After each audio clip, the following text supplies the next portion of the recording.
व्याख्यामुद्रां करसरसिजैः पुस्तकं शङ्खचक्रे बिभ्रद्भिन्नस्फटिकरुचिरे पुण्डरीके निषण्णः अम्लानश्रीरमृतविशतीरंशभिप्लावयन्माविर्भूयादनकमहिमा मानसे वागधीशः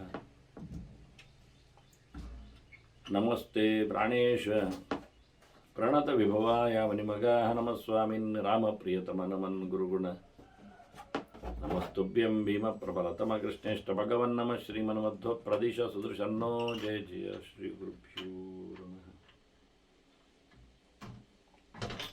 नारायणं सुरगुरुं जगदेकनाथं भक्तप्रियं सकललोकनमस्कृतं च त्रैगुण्यवर्जितमजं विभुमाद्यमीश वन्दे भवग्रम् अमरासुरसिद्धवन्द्यं नारायणं नमस्कृत्य नरं चैव नरोत्तमं देवीं सरस्वतीं व्यासं ततो जयमुदीरये. ವೇದವ್ಯಾಸರ ಮಹಾಭಾರತದ ಚಿಂತಕರಿಗೆ ವಂದನೆಗಳು.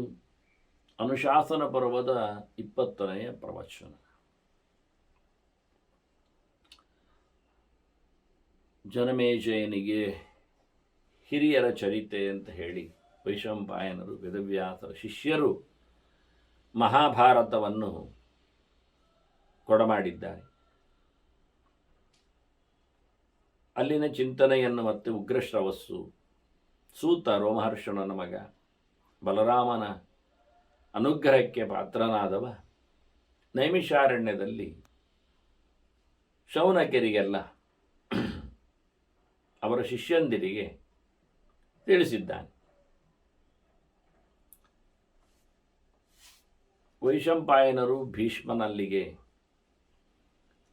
ಶಾಂತಿ ಸಮಾಧಾನಕ್ಕಾಗಿ ಧರ್ಮರಾಜ ಕೃಷ್ಣನ ನೇತೃತ್ವದಲ್ಲಿ ಚಿಂತನೆಗಾಗಿ ಬಂದಿದ್ದ ಅಂತ ಹೇಳಿದರು. ಧರ್ಮರಾಜನಿಗೆ ಭೀಷ್ಮರಲ್ಲಿ ಅನೇಕ ವಿಷಯಗಳಲ್ಲಿ ಪ್ರಶ್ನೆ. ಬಹಳ ದಯಾವಂತನಾಗಿದ್ದ, ಅಂದರೆ ಆನುಶಂಸ್ಯ ಅಂತ ಧರ್ಮ. ನಿರುಶಂಸ ಅಂದರೆ ಅವನು ಬಹಳ ಕ್ರೂರಿ ಅಂತ ಅರ್ಥ. ಮನುಷ್ಯ ಮಾತನಂತೆ ಮನುಷ್ಯತ್ವ ಇಲ್ಲದವ ಅನ್ನುವ ಹಾಗೆ ನರರನ್ನು ಹಿಂಸಿಸುತ್ತಾನೆ. ಆನುಶಂಸ್ಯ, ಅನುಶಂಸನು ಅದರ ಭಾವ. ಧರ್ಮ ಯಾರ ಮೇಲೂ ಯಾವತ್ತೂ ಸಹ ತೊಂದರೆ ಮಾಡದವನು, ಹಿಂಸೆಯನ್ನು ಯೋಚನೆ ನಡೆಸದವನು, ಅಷ್ಟೇ ಅಲ್ಲದೆ ತುಂಬ ಮೃದು ಸ್ವಭಾವದವನು. ಇಂಥವನು ಬಹಳ ಪ್ರೀತಿ ಉಳ್ಳವನ ಚರಿತೆ, ಆ ಗುಣವಂತಿಕೆ ಅಂದರೆ ತನ್ನಲ್ಲಿ ಬಹಳಷ್ಟು ದಯಾ ಇರಲಾಗಿ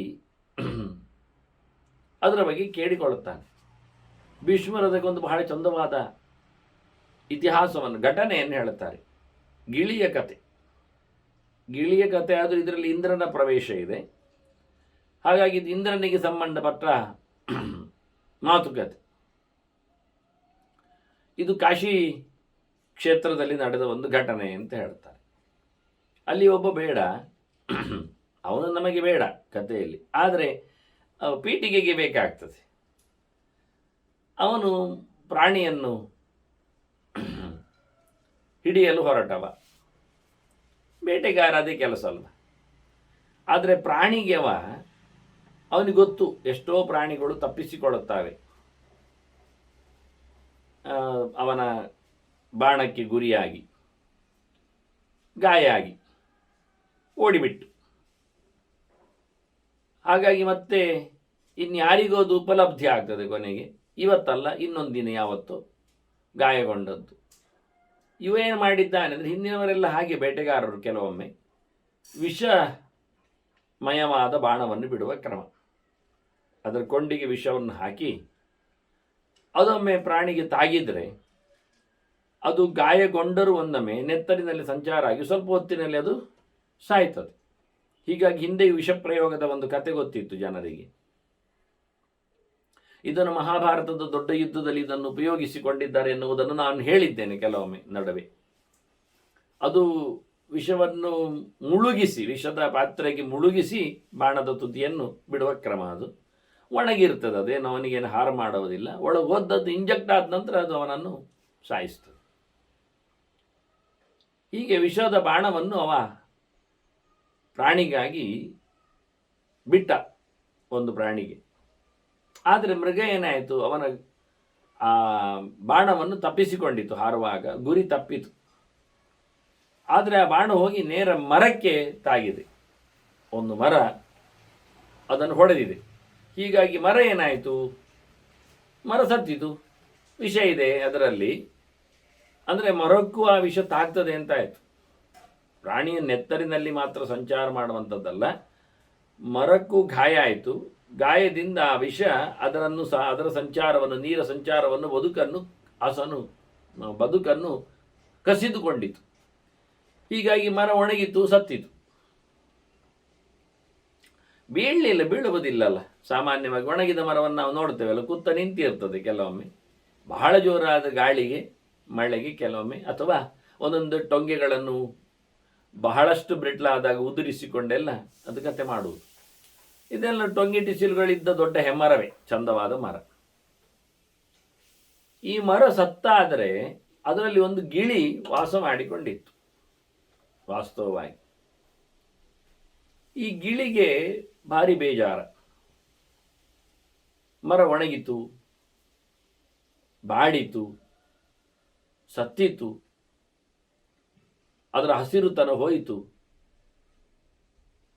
ನಳಿಸ್ತಾ ಇಲ್ಲ. ಈಗ ಮರ ಅಲ್ಲಾಡುವುದಿಲ್ಲ.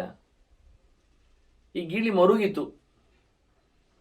ಅದಲ್ಲಿಂದ ಕದಲಿಲ್ಲ ಮರಿ, ಆ ಗಿಳಿ ಆ ಮರದಿಂದ ಹೋಗುವುದು ಬಿಟ್ಟಿದೆ. ಈಗ ಹೋಗುವುದು ಯಾಕೆ? ಹಕ್ಕಿಗಳೆಲ್ಲ ಹೋಗುವುದು ಯಾಕೆ? ಮರದಿಂದ ಮರಕ್ಕೆ ಹಾರುವುದು ಯಾಕೆ? ಹುಳ ಹುಪ್ಪಟೆಗಳುಂಟೋ, ಹಣ್ಣು ಹಂಪಲುಗಳುಂಟೋ ಅಂತ ತಿನ್ನಲಿಕ್ಕೆ. ಇದು ಬೇಸರದಿಂದ ಮರ ಸತ್ತಿತು, ತನ್ನ ಆಸರೆ ಸೊರಗಿತು ಅಂತ ಹೇಳಿ ಅದು ಹಾರುವುದನ್ನೇ ನಿಲ್ಲಿಸಿತು. ನಿಷ್ಪ್ರಚಾರ. ಈಗ ಅದು ಸಂಚಾರ ಮಾಡುತ್ತಾ ಇಲ್ಲ. ಗಿಳಿ ಎಲ್ಲಿಯೂ ಹೋಗ್ತಾ ಇಲ್ಲ. ಒಣಗಿದ ಮರವನ್ನೇ ತಬ್ಬಿಕೊಂಡು ಕೂತು ಬಿಟ್ಟಿದೆ. ಮರವು ಈಗ ಸಂಚಾರ ಮಾಡುತ್ತಾ ಇಲ್ಲಲ್ಲ, ನಳಿಸ್ತಾ ಇಲ್ಲ, ಅಲುಗಾಡುವುದಿಲ್ಲ, ಬೆಳೀತಾ ಇಲ್ಲ. ನಿಜವಾಗಿ ಮರ ಹೋಗುವುದಿಲ್ಲ ಎಲ್ಲಿಯಾದರೂ.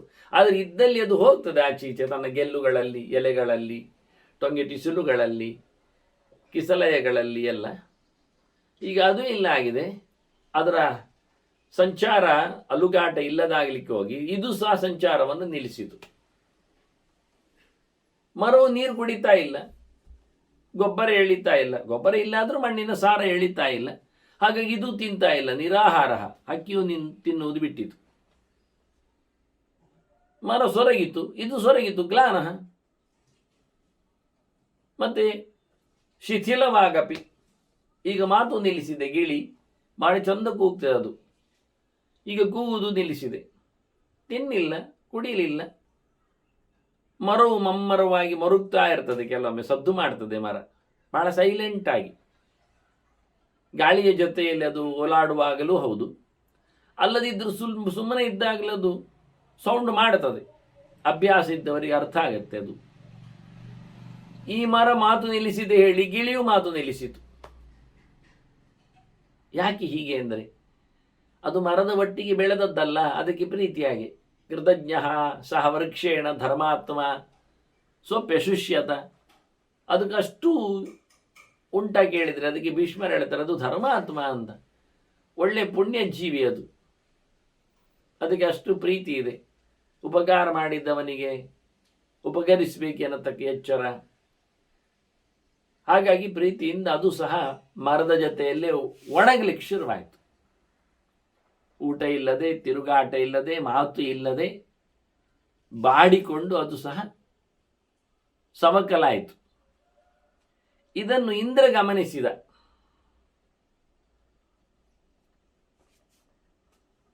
ಇಂದ್ರ ಅವನು ಎಲ್ಲರಲ್ಲಿ ನೆಲೆಗೊಂಡವ ತಾನೆ. ಕರ್ಮ ಪ್ರಪಂಚಕ್ಕೆ ಅವನು ದೊಡ್ಡ ದೇವತೆ ಇರುವ ಹಾಗೆ ಅವನು. ಹಾಗಾಗಿ ಇಂದ್ರ ಅಲ್ಲಿಗೆ ಬಂದ. ಅದರದ್ದು ಹೇಳಿದ. ತಮುವಾಚ ಮಹಾಸತ್ವಂ. ಭಾರಿ ವಿಚಿತ್ರವಾದ ಪ್ರಾಣಿಯಿಂದ ಅನಿಸಿತವನಿಗೆ. ಅತಿಮಾನುಷ ಚೇಷ್ಟಿತಂ. ಇದು ಸಾಮಾನ್ಯ ಇಲ್ಲ. ಮನುಷ್ಯರಲ್ಲಿ ಇಂಥದ್ದೆಲ್ಲ ಇರುವುದಿಲ್ಲ, ಗುಣವಂತಿಗೆ ಎಲ್ಲ. ಇದು ಮನುಷ್ಯ ಲೋಕಕ್ಕೆ ಹೇಳಿಸಿದ ಸರಿಯಲ್ಲ ಇದರದ್ದು. ಹಣ್ಣಿಲ್ಲ, ಹೂವಿಲ್ಲ, ಎಲೆ ಇಲ್ಲ ಅಂದಾಗ ಹಕ್ಕಿಗಳು ಗೂಡು ಚೇಂಜ್ ಮಾಡ್ತಾವೆ, ಬರುವುದು ಬಿಡುತ್ತಾವೆ. ಹಾಗಿರುವಾಗ ಇದು ಹೋಗದೇ ಇದ್ದದ್ದು ನೋಡಿದಾಗ ಅವನಿಗೆ ಇದು ಮನುಷ್ಯರಿಂದ ಜೋರುಂಟಲ್ಲ, ಇದು ಎಂಥ ವಿಚಿತ್ರ. ಸಮದುಃಖ ಸುಖಂ ದೃಷ್ಟ, ಮರದ ದುಃಖಕ್ಕೆ ತಾನು ದುಃಖ ಪಡ್ತಾ, ಮರದ ಖುಷಿಯಲ್ಲಿ ತಾನು ಖುಷಿಯನ್ನು ಪಡ್ತಾ, ಸಮಾನವಾದ ಯೋಗಕ್ಷೇಮಗಳಲ್ಲಿ ಜತೆಯಲ್ಲಿದ್ದದ್ದು ಈ ನಮೂನೆ ಇರತಕ್ಕಂಥ ಇದರ ಪರಿಸ್ಥಿತಿಯನ್ನು ನೋಡಿ ವಿಸ್ಮಿತ ಪಾಕಶಾಸನ,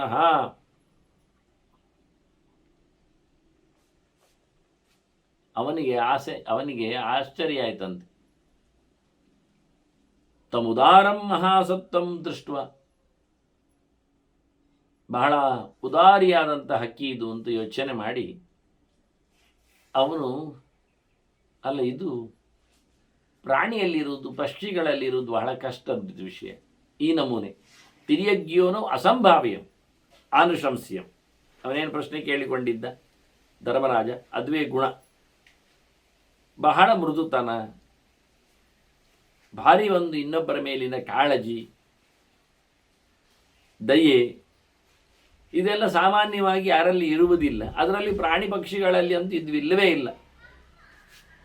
ಹಾಗಿರುವಾಗ ತುಂಬ ಆಶ್ಚರ್ಯ ಆಯ್ತು ಅವನಿಗೆ. ಯೋಚನೆ ಮಾಡಿ ಮತ್ತೆ ಹೇಳ್ತಾನೆ, ಅಥವಾ ನಾತ್ರ ಚಿತ್ರಂ ಹಿ ಅಂತಾನೆ. ಇಲ್ಲಿ ಅಂತ ಸೋಜಿಗೆ ಅಂತ ಇಲ್ಲ. ಯಾಕೆ ಕೇಳಿದರೆ ಇದೇನು ನಾವು ಅಚ್ಚರಿ ಪಡಬೇಕಾದ ಸಂಗತಿ ಅಲ್ಲ. ಪ್ರಾಣಿ ಪಕ್ಷಿಗಳಲ್ಲಿಯೂ ಗುಣಲಕ್ಷಣಗಳು ಇರ್ತಾವಲ್ವಾ ಅಂತಾನವ. ಇದು ವಿಶೇಷವಾದ ಅಂಶ. ಭೀಷ್ಮರು ಹಿಂದೆ ಹೇಳಿದರು, ಯಾವ ಶರೀರದಲ್ಲಿ ಏನು ನಡೆಯಿತೋ ಹಾಗೆಯೇ ಮತ್ತೆ ಅದನ್ನು ಪಡೀಲಿಕ್ಕೆ ಉಂಟು ಹೇಳುವ ಮೂಲಕ ಎಲ್ಲ ಪ್ರಾಣಿ ಪಕ್ಷಿಗಳ, ಮರಮಟ್ಟುಗಳ, ಕ್ರಿಮಿಕೀಟಗಳ, ಮನುಷ್ಯರಂತೆ ಇರತಕ್ಕ ಪ್ರವೃತ್ತಿ, ಅದನ್ನು ಅನುಭವಿಸುವ ವ್ಯವಸ್ಥೆ ಎಲ್ಲ ಇದೆ ಎನ್ನುವುದನ್ನು ಹೇಳಿಕೊಂಡ್ರವರು. ಹಿಂದೆ ಬಂದಿತ್ತು ಮರಮಟ್ಟುಗಳಲ್ಲಿ ಯಾವ ಪ್ರಕಾರದಲ್ಲಿ ಇಂದ್ರಿಯಗಳ ವ್ಯಾಪಾರ ಇದೆ ಎನ್ನುವುದನ್ನು ಬಹಳ ಚಂದವಾಗಿ ಚಿಂತನೆಯಲ್ಲಿ ತಂದಿದ್ರು, ಬಹಳ ಹಿಂದೆ ಶಾಂತಿ ಪರ್ವಕ್ಕೆ ಬಂದಾಗ. ಇಲ್ಲಿ ಒಂದು ಜನರಲ್ ಸ್ಟೇಟ್ಮೆಂಟ್ ಕೊಡುತ್ತಾನೆ ಇಂದ್ರ, ಪ್ರಾಣಿನಾಮಪಿ ಸರ್ವೇಶಾಂ ಸರ್ವಂ ಸರ್ವತ್ರ ದೃಶ್ಯತೆ. ಒಂದು ಗೆರೆ ಸಾಕಾಗುತ್ತೆ ವಿಷಯದಲ್ಲಿ. ಎಲ್ಲಗಳಲ್ಲಿಯೂ, ಜೀವಜಾತಗಳಲ್ಲಿ ಎಲ್ಲದರಲ್ಲಿ ಹೇಳಿದ ಸಂಗತಿ ಇದು. ಮನುಷ್ಯನನ್ನು ಮಾತ್ರ ಅಲ್ಲದೆ ಬದುಕುವ ಎಲ್ಲ ಜೀವಿಗಳಲ್ಲಿಯೂ, ಜಂತುಗಳಲ್ಲಿಯೂ, ಸಾಮಾನ್ಯವಾಗಿ ಎಲ್ಲೆರಡೆಯೂ ಎಲ್ಲದರಲ್ಲಿಯೂ ಈ ಸಂವಹನ, ಪರಸ್ಪರವಾದಂತಹ ಒಂದು ಸಂಬಂಧ, ಗುಣಚಿಂತನೆ ಇರ್ತದೆ ಅಂದುಬಿಟ್ಟ. ಇರ್ತದೆ ಅಂದರೆ ಗಿಳಿಯು ಅಳಬಾರದು ಅಂತ ಇಲ್ಲ, ಮರವು ಮರುಗಬಾರದು ಅಂತ ಇಲ್ಲ. ಕ್ರಿಮಿಕೀಟಗಳಲ್ಲಿ, ಪ್ರಾಣಿ ಪಕ್ಷಿಗಳಲ್ಲಿ ಸಹಜವಾಗಿ ಸುಖ ದುಃಖಗಳು, ಅನುಭವಗಳು, ಅನುಭಾವಗಳು, ಯೋಚನೆಗಳು, ಗುಣಚಿಂತನೆಗಳು, ದೋಷಗಳು ಇದ್ದೇ ಇರ್ತವೆ. ಹಾಗೆ ಗುಣತ್ರಯದಿಂದ ಎಲ್ಲವೂ ಬದ್ಧಗಳಲ್ವಾ, ನಮಗೊತ್ತಿಲ್ಲ ಅಷ್ಟೆ. ಹಾಗಾಗಿ ನಾವು ಯೋಚನೆ ಮಾಡುವುದಲ್ಲ, ಹೀಗೇ ಪ್ರಾಣಿಗಳು, ಹೀಗೇ ಅಂತ ಹೇಳಲಿಕ್ಕಿಲ್ಲ. ಜನರಲ್ಲಿಯೂ 3 ಗುಣದವರಿದ್ದಾರೆ, ಸತ್ವರಜಸ್ಸು ತಮಸ್ಸು. ಅದನ್ನು 3 ಪ್ರಕಾರದ ನಾವು ಅವರಿಂದ ಕ್ರಿಯೆಗಳನ್ನು, ಪ್ರತಿಕ್ರಿಯೆಗಳನ್ನು ಪಡೆಯಬೇಕಾಗ್ತದೆ. ಆದ್ದರಿಂದ ಎಲ್ಲರೂ ಒಂದೇ ಪ್ರಕಾರ ಇಲ್ಲ. ಕಲ್ಲು ಬಿಸಾಡುವವರು ಇದ್ದಾರೆ, ಸುಮ್ಮನೆ ಅದು ಅವರದ್ದೇ ಆಗಿರತಕ್ಕಂಥ ಲಕ್ಷಣ. ಅದು ದೋಷವನ್ನು ಹೇಳಿ ಅದನ್ನು ನೀವು ಯಾವುದೇ ಪ್ರಕಾರವಾದ ಪೂರ್ವಾಗ್ರಹ ಅಂತ ಹೇಳಿ, ಏನೇ ಹೇಳಿ, ಉಪಕಾರ ಮಾಡಬೇಕೆನ್ನುವುದೊಂದು ಸಹಜವಾದ ಲಕ್ಷಣ. ಅದು ಎಂಥದೇ ಆಗಲಿ, ತೊಂದರೆಯನ್ನು ಪಟ್ಟುಕೊಂಡಿದ್ರು, ಯಾರೆಂಥದ್ದಾದರೂ ಅದೊಂದು ಸಹೃದಯತೆ. ಎಂತಾದರೂ ಸುಮ್ಮನೆ ಇರ್ತೇನೆ ಹೇಳುವಂಥದ್ದು ಉಂಟು, ಯಾವುದಕ್ಕೂ ನಾನಿಲ್ಲ ಅಂತ.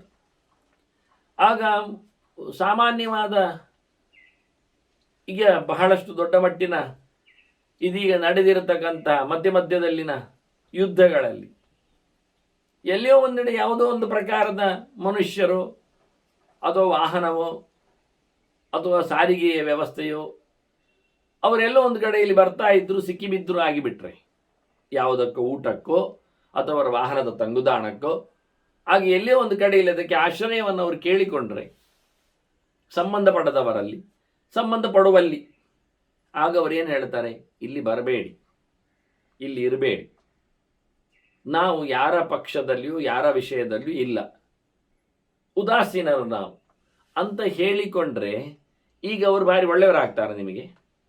ಅದವರು ಕೆಟ್ಟವರು ಅನಿಸಿದ್ರ? ಜಾಗ ಕೊಟ್ಟಿಲ್ಲ ಅಂತ ಕೆಟ್ಟವರಾಗ್ತಾರ? ಅದು ನಾವು ಯಾವುದರಲ್ಲಿ ಇಲ್ಲ ಹೇಳಿಕೊಂಡದ್ರಿಂದ ಅವರು ಒಳ್ಳೆಯವರು ಅನಿಸ್ತದ? ಇಲ್ಲಿ ಇರುವುದೇನು ವಿಷಯ? ಹೊರಗಿನಿಂದ ಏನೋ ತೊಂದರೆ ಆಗಿದೆ, ತೊಂದರೆಗೆ ನಾವು ಯಾರೂ ಕಾರಣರಲ್ಲ, ಏನೋ ಕಾರಣ ಇರಬಹುದು, ಆದರೆ ಸಿಕ್ಕಿಬಿದ್ದವರು ನಾವು. ಹೀಗೆ ಸಂಚಾರದಲ್ಲಿದ್ದೆವು, ಗೊತ್ತಿಲ್ಲದೆ ಹೊರಟಾಗಿತ್ತು, ನಡುವೆ ಯುದ್ಧದ ಕಾವಿನಿಂದಾಗಿ ಹಿಂದೆ ಬರುವಂತೆ ಇಲ್ಲ, ಮುಂದೆ ಹೋಗುವಂತೆ ಇಲ್ಲ, ಲ್ಯಾಂಡ್ ಸ್ಲೈಡ್ ಆಗ್ತದೆ, ಕೆಲವೊಮ್ಮೆ ಭೂಕಂಪಗಳಾಗ್ತವೆ, ಗೊತ್ತಿದ್ದು ಗೊತ್ತಿಲ್ಲದೆಯೋ ಸೇತುವೆಗಳ ಭಂಗವೋ ವಾಹನದ ಅಪಘಾತವೂ ಆಗಿರ್ತದೆ. ಆಗ ಗೊತ್ತಿಲ್ಲದವ, ಸಿಕ್ಕಿಬಿದ್ದವ, ನಡುವೆ ಹೋಗುತ್ತಿರುವವ, ಅವನ ವಾಹನ ಸಮೇತವೋ ಫ್ಯಾಮಿಲಿ ಸಮೇತವೋ ಇದ್ದಾಗ ಯಾರದೋ ಮನೆ ಜಗುಲಿಯಲ್ಲಿಯೋ, ಯಾವುದೋ ಒಂದು ಛತ್ರದ ಸೂರಿನಲ್ಲಿಯೋ, ಯಾವುದೋ ಒಂದು ದೇಶದ ಯಾವುದೋ ಒಂದು ಭಾಗದ ಯಾವುದೋ ಒಂದು ಸ್ಥಾನದಲ್ಲಿಯೋ ಆತ ಆಶ್ರಯ ಕೇಳಿದರೆ ಇರುತ್ತೇನೆ, ಮತ್ತೆ ಮುಂದುವರಿತೇನೆ ಅಂದಾಗ ನಾವಿಲ್ಲಿ ಯಾರ ಪಕ್ಷಕ್ಕೂ ಇಲ್ಲ, ನೀವು ಯಾರೋ ನಮಗೆ ಗೊತ್ತಿಲ್ಲ, ಹಾಗಾಗಿ ನಾವು ಉದಾಸೀನರಿದ್ದೇವೆ, ಇಲ್ಲಿ ಬರಬೇಡಿ ಅಂತ ಹೇಳಿದರೆ ಅವನು ಎಲ್ಲಿ ಹೋಗಬೇಕು? ಈಗ ಇದಕ್ಕೇನು ಹೇಳ್ತೀರಿ? ಇದು ರಾಜಸರ ಲಕ್ಷಣವ? ಬಂದಾಗ ದೋಚಿದ್ರೆ ಅದು ತಾಮಸರೇ. ಹೌದಾ? ಇದು ಬಿಡಿ, ಹೇಳಿಕೊಂಡು ಅವಕಾಶ ಸಿಕ್ಕಿದಾಗ ಮುಗಿಸುವುದು ಅಂತೇಳಿ ಅವರಿಗೆ ಚಂದವಾದ ಊಟವೋ ಉಪಚಾರವೋ ಮಾಡಿ ಅದರಲ್ಲಿ ಮತ್ತು ಬರುವ ಔಷಧಗಳನ್ನು ಬೆರೆಸಿ ಅವರನ್ನೆಲ್ಲ ಲೂಟಿಗೈದು ಕಳೆಯುವುದು, ಇದು ಒಂದು ಇರ್ತಾರೆ. ಆಶ್ರಯ ಕೊಟ್ಟರು ಅಂತ ಅವನು ಭಾರಿ ಚಂದದಲ್ಲಿ ನೆಮ್ಮದಿಯ ಒಂದು ಉಸಿರು ಬಿಟ್ಟು ನಿದ್ದೆ ಮಾಡುವುದಲ್ಲವ. ಪಾಳೆಯದ ಪ್ರಕಾರ ಒಬ್ಬ ನಿದ್ದೆಗೆ ಇರಬೇಕು ನೋಡಿಕೊಳ್ಳಿಕ್ಕೆ. ಆದರೆ ಎಲ್ಲರೂ ಕುಡಿಯುವುದು, ಅದಕ್ಕೆ ಯಾರ ಸೊತ್ತನ್ನು ಯಾರೂ ತಗೊಳ್ಳಬಾರದು ಅಂತ ಎಷ್ಟು ಪರೀಕ್ಷೆ ಮಾಡಿದರೂ ಹೋದಲ್ಲಿ ಬಿದ್ದಲ್ಲಿ ನಿಂದಲ್ಲಿ ಗೊತ್ತಿಲ್ಲದವನ ಹತ್ತಿರದಲ್ಲಿ ಯಾವುದೇ ಸಂಪರ್ಕವನ್ನು ಇಟ್ಟುಕೊಳ್ಳಬೇಡಿ. ಎಷ್ಟಕ್ಕೆ ಬೇಕೋ ಅಷ್ಟಕ್ಕೆ, ಇರಲಿಕ್ಕೆ ಬೇಕಾ ಇದ್ದು ಬಿಡಿ ಅಷ್ಟೇ, ಮುಗಿದೋಯ್ತಾ? ತಿನ್ನಲಿಕ್ಕೆ ನಾಳೆ ಹೋಗಿ ಆಚೆ ಬದಿಯಲ್ಲಿ. ಪಾಳೆಯದ ಪ್ರಕಾರ ಎಚ್ಚರ ಇರಿರಿ. ಮತ್ತೆ ಒಬ್ಬರಲ್ಲ ಒಬ್ಬರು ರಾತ್ರಿ ಬೆಳಿಗ್ಗೆ ಮಾಡುವವರೆಗೆ ಗಮನಿಸ್ತಾ ಇರಿ. ನೋಡಿ, 6 ತಿಂಗಳು ಗಮನಿಸ್ಲಿಲ್ವಾ ರಾತ್ರಿ ಹಗಲೆನ್ನದೆ? ಯಾರು? ಭೀಮಸೇನ. ಏನು ಗಮ್ಮತ್ತಿರುತ್ತೆ ವಾರಣಾವತದಲ್ಲಿ, ಅರಗಿನ ಮನೆಯಲ್ಲಿ, ಬೆಂಕಿಯ ಕೊಠಡಿಯಲ್ಲಿ ಕಥೆ ಏನಾಗಿತ್ತು? ಅವನು ಕಾಯುವುದು, ಇವನು ಕಾಯುವುದು, ಪುರೋಚನನ್ನು ಕಾಯುವುದು, ಬೆಂಕಿ ಕೊಡೋದು ಯಾವಾಗ ಅಂತ. ಭೀಮ ಒಂದು ಮಲಗಲಿ ಮತ್ತೆಲ್ಲ ಮಾಡುವ ಅಂತ, ಅವನು ಕಾಯ್ತಾ ಇದ್ದ, ಪುರೋಚನೊಂದು ಮಲಗಲಿ ಮತ್ತೆಲ್ಲ ಮಾಡುವ ಅಂತ. ಕೊನೆಗೊಂದು ದಿವಸ ಪುರೋಚನನ ತಂಗಿ ಬರ್ತಾಳೆ, ಅವಳು ಮನೆಯೊಳಗೆ ಸೇರ್ತಾಳೆ, ಅವಳ ಮಕ್ಕಳು ಬಂದಿರ್ತಾವೆ 5 ಜನ. ಸರಿಯಾಗಿ ದೇವರು 5 ಜನ ಕೊಟ್ಟಿದ್ದಾರೆ ನೋಡಿ. ಅಯ್ಯೋ ಪಾಪವೇ, ವಾರಣಾವತದ ಬೆಂಕಿಯ ಮನೆಯಲ್ಲಿ ಸುಮ್ಮನೆ ಒಂದು ಹೆಂಗಸು 5 ಮಕ್ಕಳ ಸಮೇತ ಸತ್ತಿತಲ್ಲ ಅಂತ ಭೀಮಸೇನನ ಒಂದು ಪೌರುಷದಲ್ಲಿ ಅಥವಾ ಒಂದು ಗಡಿಬಿಡಿಯಲ್ಲಿ ಅಂತ ಹೇಳಬೇಡಿ. ಯಾಕೆಂದ್ರೆ ಅವಳು ಬಂದದ್ದು ಪುರೋಚನ ತಂಗಿ ಬಂದು ಹೇಗೆ ಪುರೋಚನ ಕೂತಿದ್ದಾನೋ ಬೆಂಕಿ ಕೊಡಲಿಕ್ಕೆ ಅಂತ, ಅಡುಗೆಯವನಾಗಿ ಊಟದವನಾಗಿ, ಅದು ಗೊತ್ತಿದ್ದೆ, ಪಾಂಡವರಿಗೆ ಗೊತ್ತಿದ್ದೆ, ನೀನು ದುರ್ಯೋಧನ ಕಡೆಯವಲ್ವ ಅಂತ ಗೊತ್ತುಂಟವರಿಗೆ. ಅವನು ಹೇಳಿದ್ದ, ನಾನು ಕೆಟ್ಟವನನ್ನು ಬಿಟ್ಟು ಬಂದಿದ್ದೇನೆ, ಈಗ ನಿಮ್ಮವ ಜನ ನಾನು ಅಂತ ಹೇಳಿ ಕೂತಿದ್ದಾನವನು. ಹಾಗಾಗಿ ತಂಗಿ ಬಂದರೂ ನಿಮ್ಮವನು ಅಂತಲೇ ಅರ್ಥ ಅಲ್ವಾ? ಹಾಗೆ ಹೇಳಿಕೊಂಡು ಬಂದವ ಮೋಸ ಮಾಡಲು ಕೂತಿದ್ದಾನೆ ಪಿತೂರಿಗೆ. ಇವಳು ಬಂದದ್ದು ಯಾಕೆಂದರೆ ಅಡುಗೆಯಲ್ಲಿ ವಿಷ ಸೇರಿಸಿ ಕೊಡಲಿಕ್ಕೆ. ಬೆಂಕಿ ಅಲ್ಲದಿದ್ದರೆ ವಿಷ, ಯಾವುದರಲ್ಲಿ ಆದರೂ ಮುಗಿಸಬೇಕು ಅಂತ ಬೇಗನೆ ಬೆಂಕಿ ಕೊಡಲಾಗದೇ ಇದ್ದದ್ದಕ್ಕೆ ಇವಳನ್ನು ಕಳಿಸಿದ್ದು. ಆದರೆ ಮಕ್ಕಳು ಯಾಕೋ ಆಡಲಿಕ್ಕೆ ಬಂದಿದ್ದಾರೆ ಕಾಣುತ್ತೆ, ಮತ್ತೇನು ಮಾಡುವ.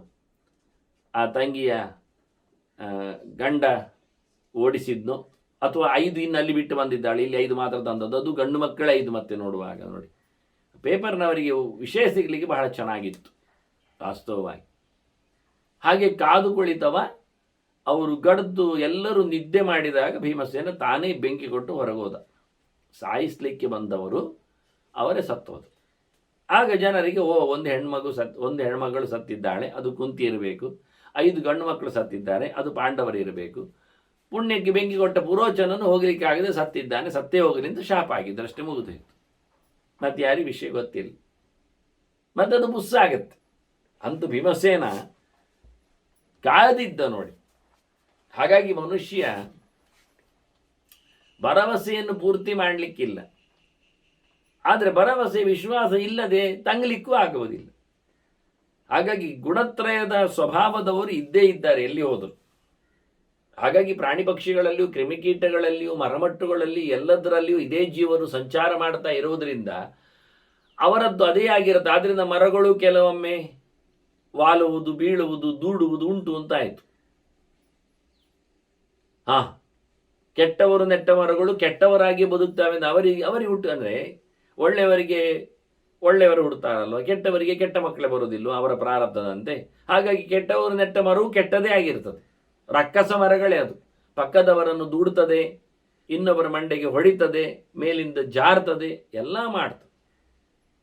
ಯಾಕೆ? ಅವನದ್ದೇ ಸ್ವಭಾವ, ಅವನಿಗೆ ಸಂಬಂಧ ಅದು. ಯಜಮಾನನಿಗೆ ಅವನ ಎಲ್ಲ ನೆಟ್ಟ ಮರಗಳು, ಸಾಕಿದ ಪ್ರಾಣಿಗಳು ಎಲ್ಲ ಅವನಿಗೆ ಋಣಬಾಧೆಯಲ್ಲಿ ಬಂದವುಗಳೇ, ಸಂಬಂಧಿಸಿದವುಗಳೇ, ಇಂಟರ್ಲಿಂಕ್ಡೆ ಕರ್ಮತಂತ್ರದಲ್ಲಿ. ಹೀಗಾಗಿ ಅವುಗಳಿಗೂ ಭಾವನೆಗಳಿವೆ, ಅವುಗಳು ಪ್ರತಿಸ್ಪಂದಿಸ್ತಾವೆ. ಹಾಗಾಗಿ ಮನೆ ಮಂದಿಗೆ ಬರತಕ್ಕಂತಹ ಗಾಯ ತೊಂದರೆಗಳನ್ನು ಅವುಗಳು ಎದುರುಗೊಳ್ಳುತ್ತವೆ ಎನ್ನುವುದಷ್ಟೇ ಸತ್ಯ. ಪ್ರಾಮಾಣಿಕವಾದ ಯೋಚನೆ.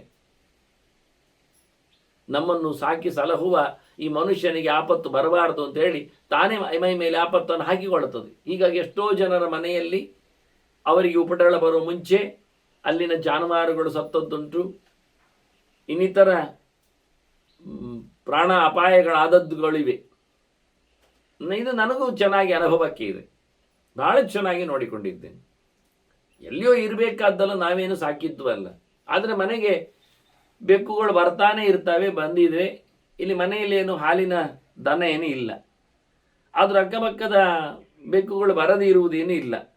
ಹಾಗೆ ಹೇಳಿಕೊಂಡು ನಮ್ಮದು ಅಟ್ಟ ಇಲ್ಲ, ದೊಡ್ಡ ಮಟ್ಟಿನ ಇಲಿಗಳ ಕಾಟವೂ ಇಲ್ಲ, ಆದರೂ ಬರ್ತದೆ ತೋಟ ಇರಲಿಕ್ಕೆ ಹೋಗಿ.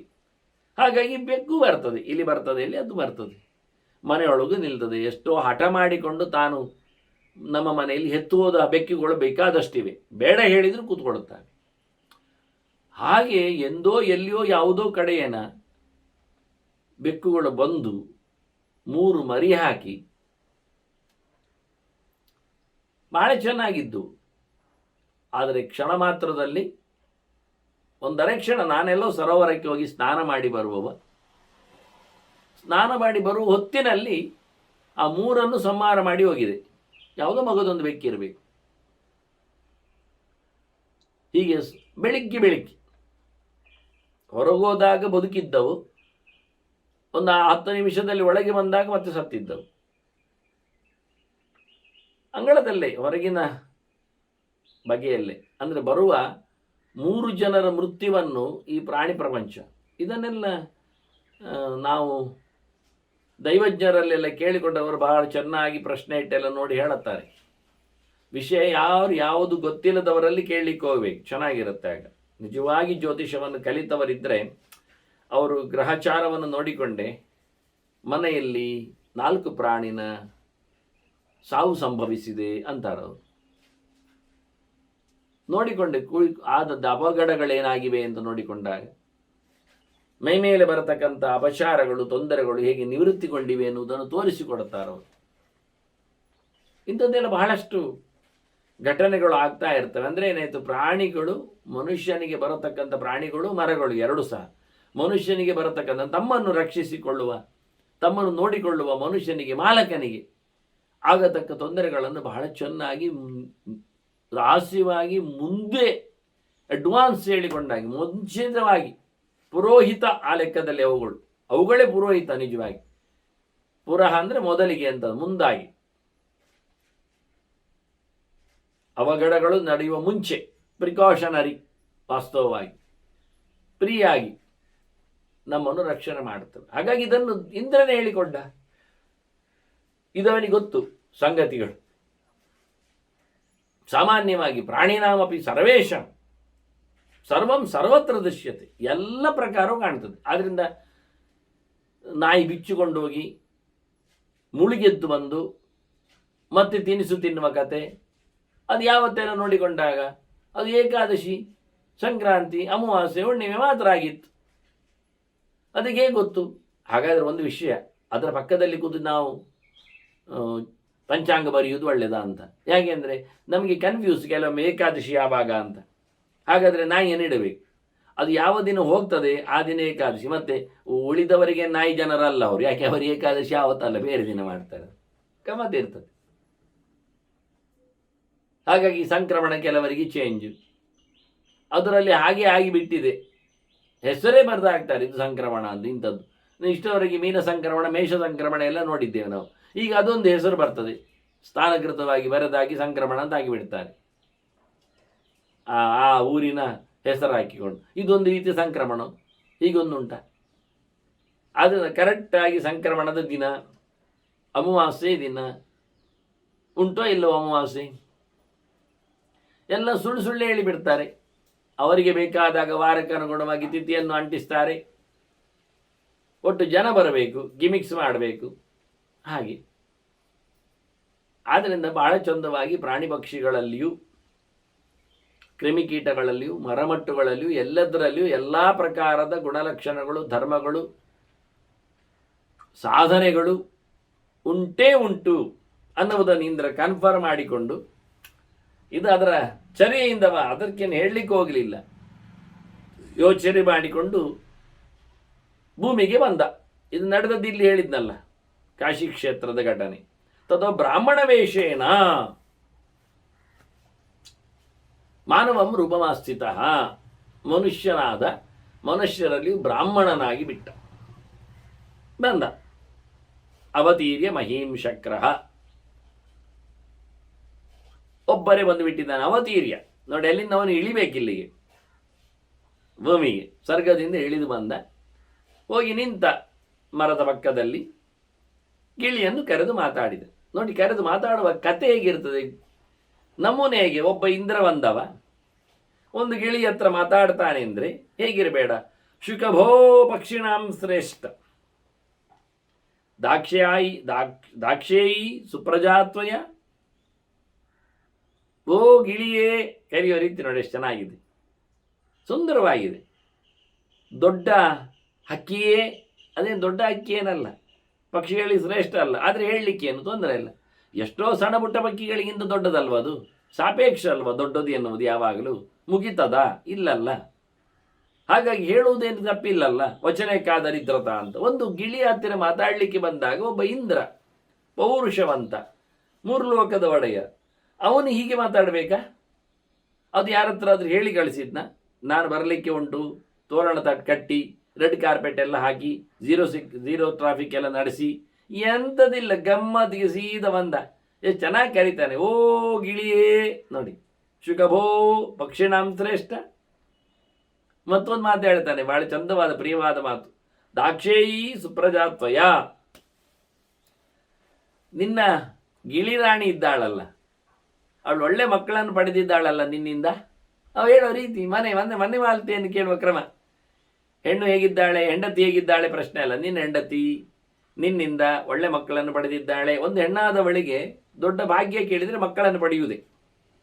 ಅದು ಆಟದ ಕೆಲಸ ಅಲ್ಲ, ಅದು ಅವರ ತಾಯ್ತನದ ಬಗ್ಗೆ, ಅದು ಹೆಣ್ಣತನದ ಲಕ್ಷಣ ಅದು. ಹಾಗಾಗಿ ನಾನು ಹೆತ್ತು ಸತ್ತೆ ಹಾಳಾದೆ ಅಂತ ಹೇಳಿಕೊಳ್ಳುವ, ಗೋಳಾಳಿದುಕೊಳ್ಳುವ ತಾಯಂದಿರೂ ಸಮ ಇಲ್ಲ.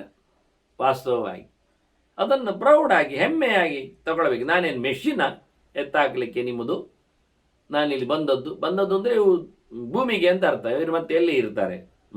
ಅದು ಹೇಳುದು, ನಾನಿಲ್ಲಿ ಬಂದದ್ದು ಅದಕ್ಕ, ಮತ್ತೇನಕ್ಕೆ ಅಲ್ಲ. ಒಂದು ಹುಡುಗಿ ಈ ನೆಲದಲ್ಲಿ ಇನ್ನೇನು ಮಾಡಿ ಅವಳೆಂದೂ ತಾಯಿ ಆಗುವುದಿಲ್ಲ. ಆದರೆ ಮಗುವನ್ನು ಜಗಕ್ಕೆ, ಜನಾಂಗಕ್ಕೆ, ಲೋಕಕ್ಕೆ ಸಮರ್ಪಿಸುವುದಿಲ್ಲ ಆದರೆ ಅವಳ ಯೋಗ್ಯ, ಅದನ್ನು ಹೊರಗಿನಿಂದ ಬೇರೆ ಕಡೆಯಿಂದ ಪಡೀಲಿಕ್ಕೆ ಆಗುವುದೇ ಇಲ್ಲಲ್ಲ. ಇನ್ನು ಯಾವ ಪ್ರಕಾರದಿಂದಲೂ ನಾವು ಮರದಿಂದ ಮಗುವನ್ನು ತೆಗಿಲಿಕ್ಕೆ ಆಗ್ತದ ಮನುಷ್ಯನನ್ನು? ನಾಳೆಯಿಂದ ಮಂಗನಿಂದ ಮಾನವ ಇದ್ದಾಗೆ ಮರದಿಂದ ಮಾನವ ಮಾಡಲಿಕ್ಕೆ ಆಗ್ತದ? ಆಗುವುದಿಲ್ಲ. ಹಾಗಾಗಿ ಈ ಪ್ರೊಡಕ್ಷನ್ ಎನ್ನುವುದು ಇಲ್ಲಿಯೇ ಆಗುವಂಥದ್ದು, ಮತ್ತೆಲ್ಲಿ ಆಗುವುದಿಲ್ಲ. ನೆತ್ತರು ಹೇಗೆ ಮೈಯಲ್ಲಿ ಆಗ್ತದೋ ಅದು ಹೊರಗಿನಿಂದ ತಯಾರು ಮಾಡಲಿಕ್ಕೆ ಬರುವುದಿಲ್ಲವ. ಹಾಗೆ ಮಗುವನ್ನು ತರುವ ರೀತಿ ಹಾಗೆ. ಅದರತ್ರ ಪ್ರೋಸೆಸ್ಗಳಲ್ಲಿ ಇನ್ಯಾವುದೇ ಪ್ರಣಾಳ ಶಿಶು ಆಗಲಿ ಇನ್ಯಾವುದೇ ಪ್ರಕಾರ ಆಗಲಿ ಆಗಬೇಕಾದ್ದು ಹೀಗೆ ಅಲ್ಲವ. ಅದಕ್ಕೆ ಬೇಕಾದ ಮೂಲದ್ರವ್ಯಗಳು ಅದೇ ರೀತಿಯಲ್ಲಿ ಅಲ್ವ. ಆಗಿರುವಾಗ ಹೇಳುವುದೇನನ್ನು ಬಹಳ ಚೆನ್ನಾಗಿತ್ತು. ಅದನ್ನು ಕರೆಯುವ ರೀತಿಯವ ಒಂದು ಸಕ್ಸಸ್ಫುಲ್ ಫ್ಯಾಮಿಲಿ ಇದ್ದಾಗೆ, ಒಂದು ಪರಿಪೂರ್ಣವಾದಂತಹ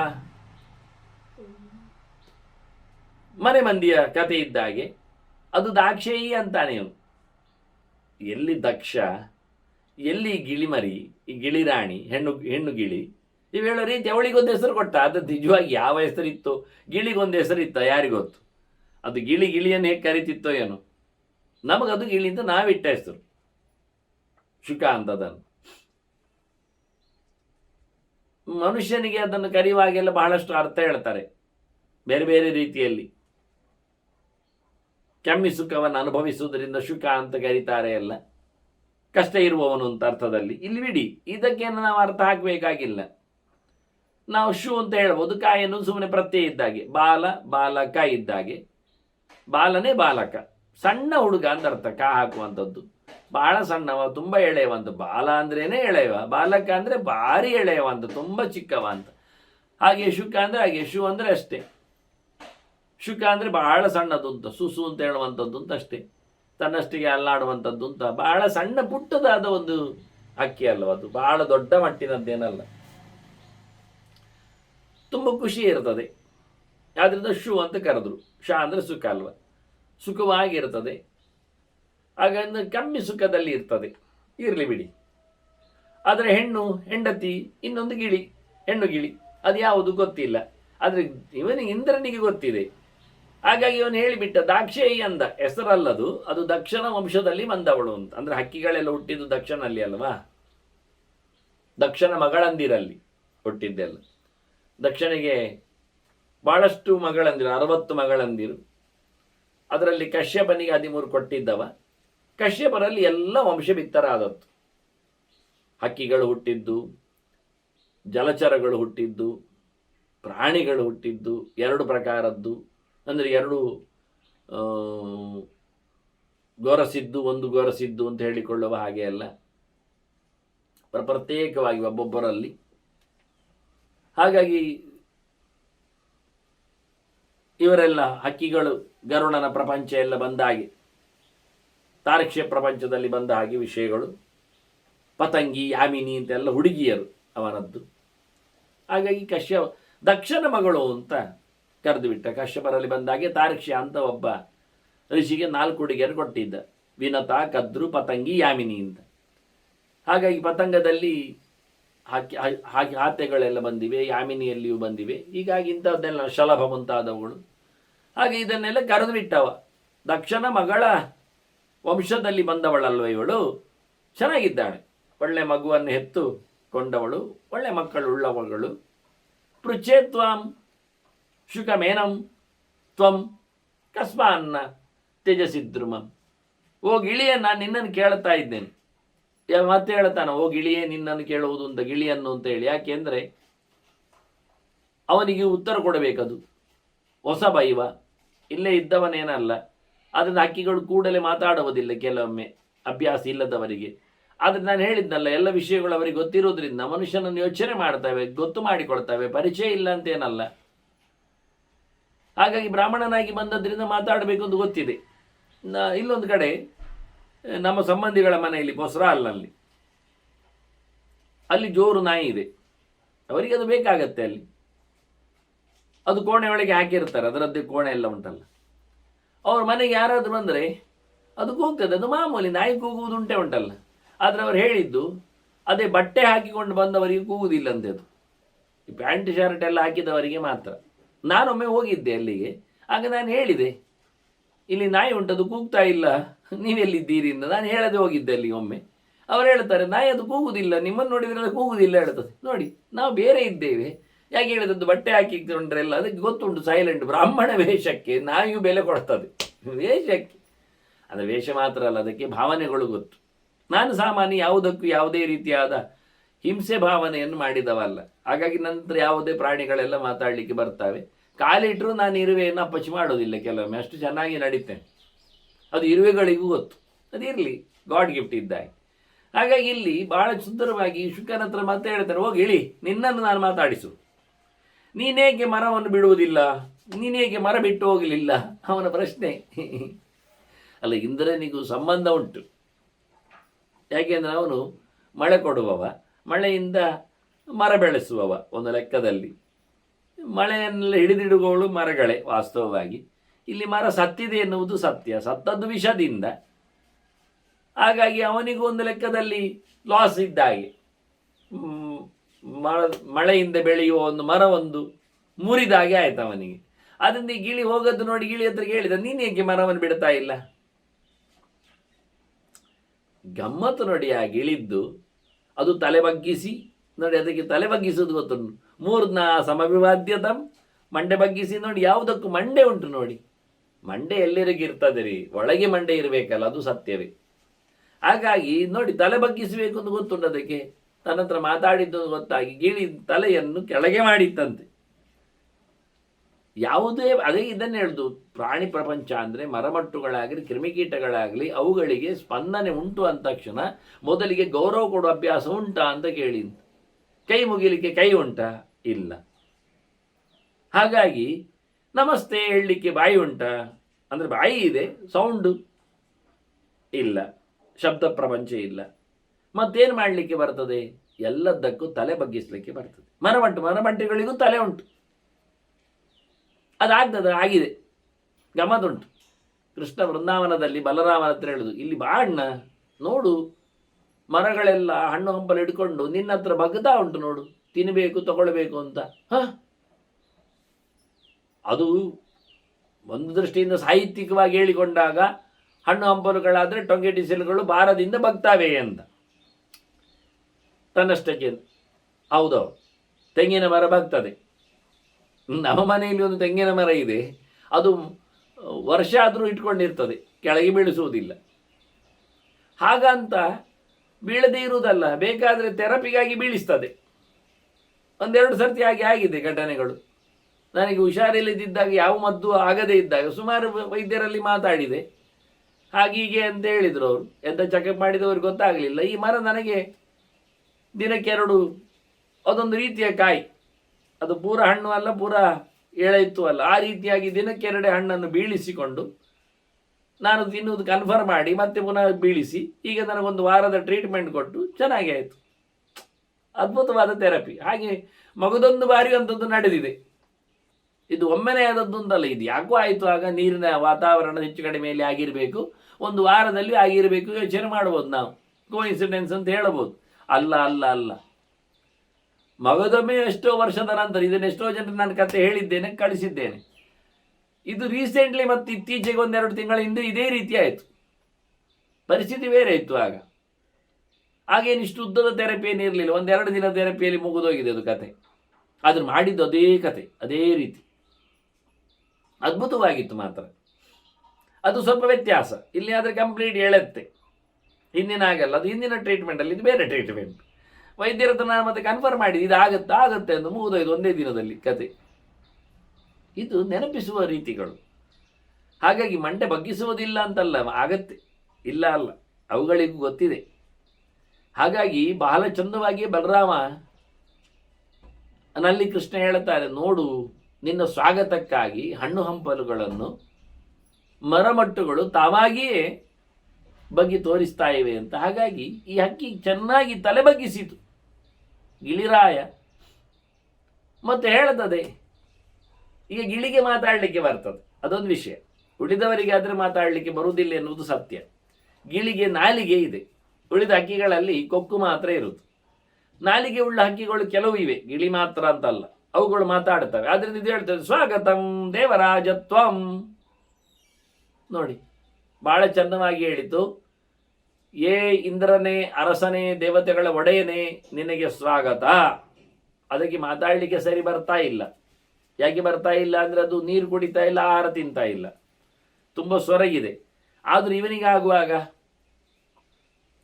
ಬಾರಯ್ಯ ದೇವರಾಜ ಅಂತ ಹೇಳ್ತದೆ. ಮತ್ತೆ ಹೇಳ್ತದೆ ಅದು, ವಿಜ್ಞಾತ ತಪಸಾಮಯ, ನೀನು ಯಾರು ನನಗೆ ಗೊತ್ತಾಯಿತು ಅಂತ ಹೇಳ್ತದೆ ಅದು. ನೋಡಿ, ಅವ ಬ್ರಾಹ್ಮಣ ವೇಷದಲ್ಲಿ ಬಂದಿದ್ದಾನೆ. ಗಿಳಿ ಎಷ್ಟು ಚೆನ್ನಾಗಿ ಹೇಳ್ತದೆ, ನನಗೆ ನನ್ನ ತಪಸ್ಸಿನ ಬಲದಿಂದ ನೀನು ಯಾರೊಂದು ಗೊತ್ತುಂಟು ಅಂತ ಹೇಳಿತು. ಸ್ವಾಗತದಲ್ಲಿ ಹೇಳುವೋ ಸ್ವಾಗತ, ಬ್ರಾಹ್ಮಣನೇ ಹೇಳಲಿಲ್ಲದು, ಇಂದ್ರನೇ ನಿನಗೆ ಸ್ವಾಗತ ಅಂತ ಹೇಳಿಯೇ ಬಿಟ್ಟಿತು.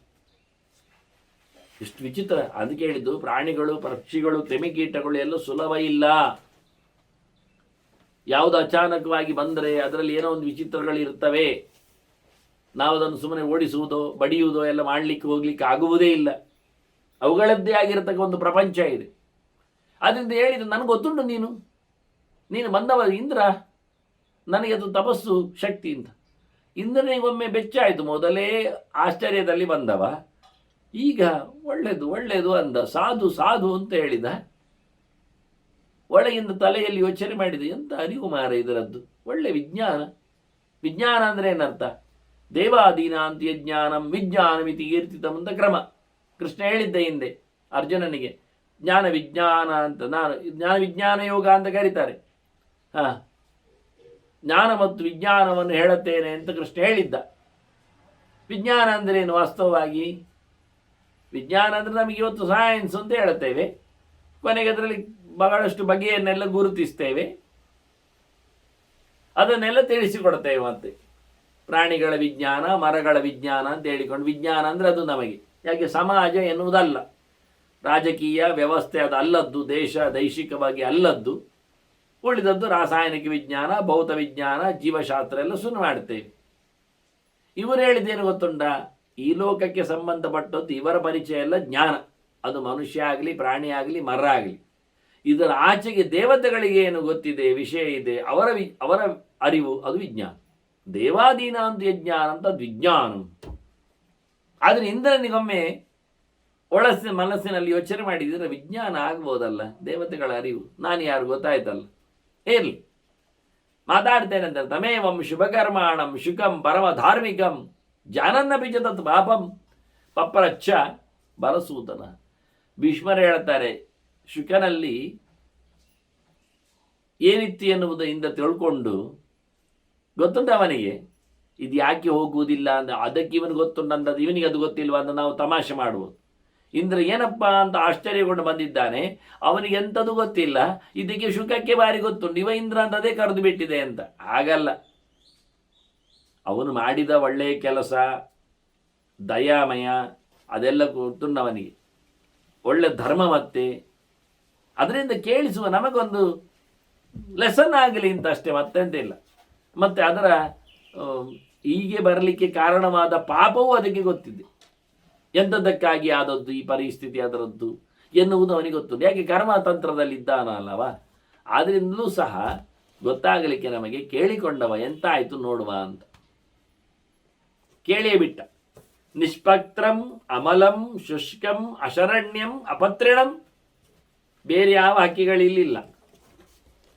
ಮತ್ತು ಇದು ಇನ್ನು ಉಪಯೋಗಕ್ಕೆ ಬರುವುದಿಲ್ಲ, ಇದು ಗೂಡು ಮಾಡಿ ಕೂತ್ಕೊಳ್ಳಿಕ್ಕೆಲ್ಲ.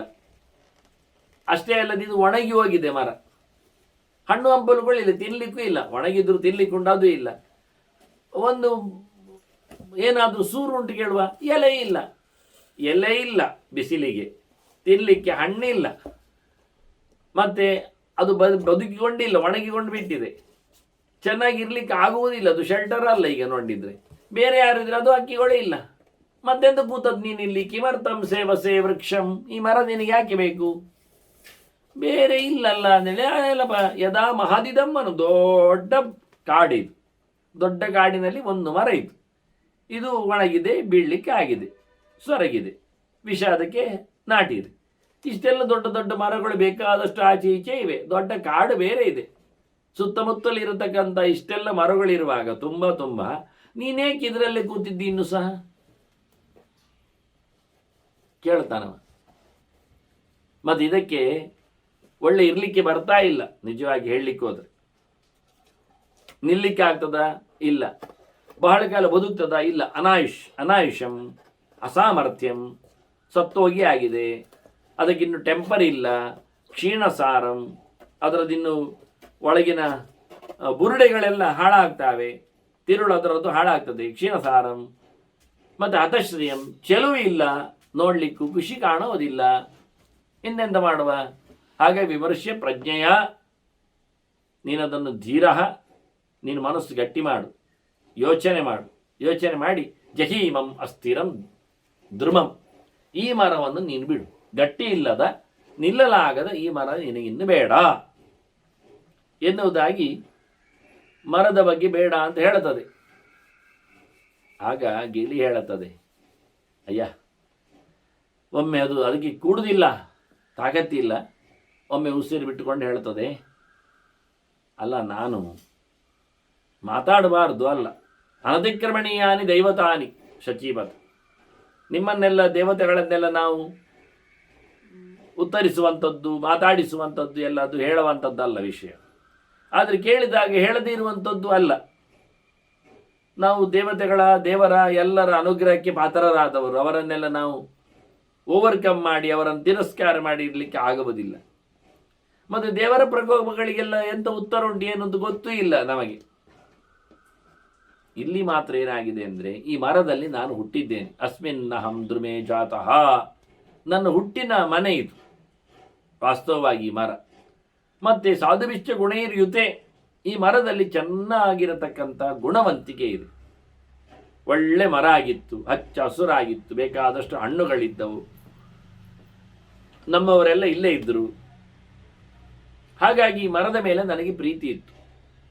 ನಾನು ಈ ಮರದಲ್ಲಿ ಹುಟ್ಟಿದವ, ಬಿಟ್ಟು ಹೋಗುದು ಎಲ್ಲಿಗೆ? ಯಾಕೆ ಬಿಟ್ಟು ಹೋಗಬೇಕು? ಈ ಮರ ನನ್ನನ್ನು ಹುಟ್ಟುಕೊಟ್ಟಿದ ವಸ್ತು ಅಲ್ವಾ? ಈಗ ಇಲ್ಲ ಅಲ್ಲ ಹೇಳಿದರೆ ಬಾಲಭಾವೇನ ನಾನು ನಿಜವಾಗಿ ಎಳೆವೆಯಲ್ಲಿದ್ದಾಗ, ಚಿಕ್ಕಂದಿನಲ್ಲಿದ್ದಾಗ ನನ್ನನ್ನು ಚೆನ್ನಾಗಿ ನೋಡಿಕೊಂಡದ್ದು ಈ ಮರವೇ. ಸಂಗುಪ್ತ, ಯಾರಿಗೂ ಕಾಣದಂತೆ ಈ ದೊಡ್ಡ ಮರದಲ್ಲಿ ನನ್ನನ್ನು ಮುಚ್ಚಿಡ್ಲಿಕ್ಕೆ ಬರ್ತಿತ್ತು. ಶತ್ರುಭಿಶ್ಚ ನದರ್ಶಿತ, ಅದರಿಂದ ಯಾವುದೇ ಪ್ರಾಣಿಗಳು ನನ್ನನ್ನು ಹೊಡೆದಾಗಲಿಲ್ಲ, ಬೇರೆ ಹಕ್ಕಿಗಳಾಗಲಿ ಬೇರೆ. ಈ ಮರ ನನ್ನನ್ನು ಪ್ರೊಟೆಕ್ಷನ್ ಮಾಡಿ, ಈ ಮರದಲ್ಲಿ ನಾನು ಅವಿತು ಕೂತ್ಕೊಳ್ಳೋದು, ಪೊಟರೆಯೊಳಗೆ ಹೋಗಿ ಬಿಡೋದು. ಹಚ್ಚ ಹಸುರಾದ ನನ್ನ ಮೈ ಗಿಳಿ ಆದ್ದರಿಂದ, ಅದರದ್ದು ಎಲೆಯು ಹಚ್ಚ ಹಸುರಾದ್ರಿಂದ ನಾನು ಎಲೆಯಲ್ಲೇ ಕೂತಿದ್ದೆ. ಹೀಗಾಗಿ ಈ ಮರವನ್ನಿಗೆ ನಾನು ಬಿಡೋದು ಹೇಗೆ? ಸಣ್ಣದಾಗಿದ್ದಾಗ ನನ್ನನ್ನು ನೋಡಿಕೊಂಡಿದೆ, ಯಾವ ಪ್ರಾಣಿಗಳಿಂದಲೂ ನನಗೆ ಉಪದ್ರ ಆಗಲಿಲ್ಲ. ಮತ್ತು ನಾನು ಹುಟ್ಟಿದ್ದೇ ಇಲ್ಲಿರುವಾಗ ನಾನು ಯಾಕೆ ಬಿಡಬೇಕು? ಅಲ್ಲ, ಇದು ಒಣಗಿದೆ ಅಂತ ನೀನು ಹೇಳ್ತಿ. ಕಿಮನುಕ್ರೋಶ್ಯ ವೈಫಲ್ಯಂ ಉತ್ಪಾದಯಿಸಿ ಮೇ ಅನಘ, ನನಗೆ ಯಾಕೆ ನೀನು ಬೇಸರ ಆಗುವಂತ ಹೇಳುದು? ಯಾಕೆ? ನಾನು ಆನುಶಂಸಸ್ಯ ಅಭಿಯುಕ್ತಸ್ಯ ಭಕ್ತಸ್ಯ ಅನನ್ಯಗಸ್ಯ, ನಾನು ಎಲ್ಲಿಯೂ ಹೋಗುವುದಿಲ್ಲ ಅಂತ ತೀರ್ಮಾನ ಮಾಡಿದವಲ್ವ. ಅದರ ಮೇಲೆ ನನಗೆ ಕೊಂಡಾಟ, ಅಯ್ಯೋ ಪಾಪ, ಏನು ಅಂತ ನಿನಗೆ ಅನುಕ್ರೋಶ? ಅದರ ಮೇಲೆ ದಯೆ ಅಂತ. ಅನುಕ್ರೋಶವೈ ಸಾಧೂನ ಮಹತ್ ಧರ್ಮಸ್ಯ ಲಕ್ಷಣ, ಧರ್ಮಾತ್ಮರ ಲಕ್ಷಣ ಅಂತ ಕೇಳಿದರೆ ಹೀಗೆ ಎಲ್ಲರ ಮೇಲೆ ಪ್ರೀತಿ ವಿಶ್ವಾಸ, ಮೋಸ ಮಾಡದಿರು. ಅನುಕ್ರೋಶಸ್ತು ಸಾಧೂನಂ ಸದಾ ಪ್ರೀತಿ, ಸದಾ ಪ್ರೀತಿಂ ಪ್ರಯಚ್ಛತಿ. ದಯೆ ಇದ್ದರೆ ತುಂಬ ಪ್ರೀತಿ ಇರ್ತದೆ, ವಿಶ್ವಾಸ ಇರ್ತದೆ, ಕಣಿಕರ ಇರ್ತದೆ, ಅನುಕಂಪೆ ಇರ್ತದೆ. ನೋಡು ನೀನೇ ಹೇಳು ಹೇಗೆ ಅಂತ. ತ್ವಮೇವ ದೈವತೈ ಸರ್ವೈ ಪೃಚ್ಛಸೆ ಧರ್ಮ ಸಂಶ್ರಯಾತ್. ಏನಾದರೂ ಪ್ರಶ್ನೆ ಬಂದರೆ ಧರ್ಮದ ವಿಷಯದಲ್ಲಿ ನಿನ್ನನ್ನೇ ಎಲ್ಲರೂ ಕೇಳುವುದಲ್ವ, ನಿನ್ನಲ್ಲೇ ಕುಳ್ಳಿರಿಸುವುದಲ್ಲ ಎಲ್ಲರೂ ಸೇರಿ ದೊಡ್ಡ ಮಟ್ಟಿನಲ್ಲಿ. ಅತಸ್ತ್ವಂ ದೇವದೇವಾನಾಂ ಆಧಿಪತ್ಯ ಪ್ರತಿಷ್ಠಿತ, ದೇವಲೋಕದ ಅರಸ ಇಂದ್ರ ಹೇಳುವುದು ಯಾಕೆ? ಒಳ್ಳೆ ಧರ್ಮಾತ್ಮ ಕರ್ಮನಿಷ್ಠ ಅಂತ. ಹಾಗಾಗಿ ನಾನು ಸಮಸ್ತಂ ಉಪಜೀವನ್ವೈ ವಿಷಮಸ್ತಂ ಕಥಂತೆ, ಒಳ್ಳೆದಿದ್ದಾಗಿದ್ದೇನೆ, ಅವನಿಗೆ ಪರಿಸ್ಥಿತಿ ಕೆಟ್ಟದಾಗ ಬಿಟ್ಟು ಹೋಗ್ತೇನೆ ಅಂದರೆ ಆಗ್ತದ? ಅದೊಂದು ದಯೆಯ? ನಿರ್ದಯನಾಗಿ ನಿಷ್ಕರುಣನಾಗಿ ಹೋಗಲಿಕ್ಕೆ ಬರ್ತದ? ಆಗುವುದಿಲ್ಲ. ನನಗೆ ಅದರ ಮೇಲೆ ವಿಶ್ವಾಸ ಇದೆ. ನಾನು ಹುಟ್ಟಿದ್ದೇ ಇಲ್ಲೇ, ಆದ್ದರಿಂದ ಸಮವಾಗಿದ್ದಾಗ ನಾನಿದ್ದವ, ಅದರ ವಿಷಮ ಪರಿಸ್ಥಿತಿಯಲ್ಲಿ ಕೈ ಕೊಟ್ಟರೆ ನಮಗೆ ದುಡ್ಡಿದ್ದಾಗ ಬೇಕವ, ದುಡ್ಡೆಲ್ಲ ಕಳ್ಕೊಂಡಾದಾಗ ಅವನು ಬೇಡ ಅಂತ ಅವನನ್ನು ಬಿಸಾಡಿದಾಗ ಆಗ್ತದೆ. ಹಾಗಾಗಿ ನನಗೆ ಅನುಕೂಲವಾಗಿದ್ದಾಗ ಈ ಮರವನ್ನು ನಾನು ಪ್ರೀತಿಸಿದ್ದಾಗ ಅದರ ದುಸ್ಥಿತಿಯಲ್ಲಿ ನಾನು ಅದನ್ನು ಬಿಡಲಿಕ್ಕೆ ನನಗೆ ಆಗುವುದಿಲ್ಲ ಅಂತ ಹೇಳಿ ಬಹಳ ಸ್ಪಷ್ಟವಾಗಿ ಉತ್ತರ ಕೊಟ್ಟಿದೆ. ಇನ್ನೇನು ಇಂದ್ರ ಮಾತಾಡಿದ ಎನ್ನುವುದನ್ನು ಮತ್ತೆ ಸೇರಿದಾಗ ಕೇಳುವ ವಂದನೆಗಳೊಂದಿಗೆ ಶ್ರೀಕೃಷ್ಣ ಅರ್ಪಣಮಸ್ತು. ನಾರಾಯಣ ನಾರಾಯಣ ನಾರಾಯಣ.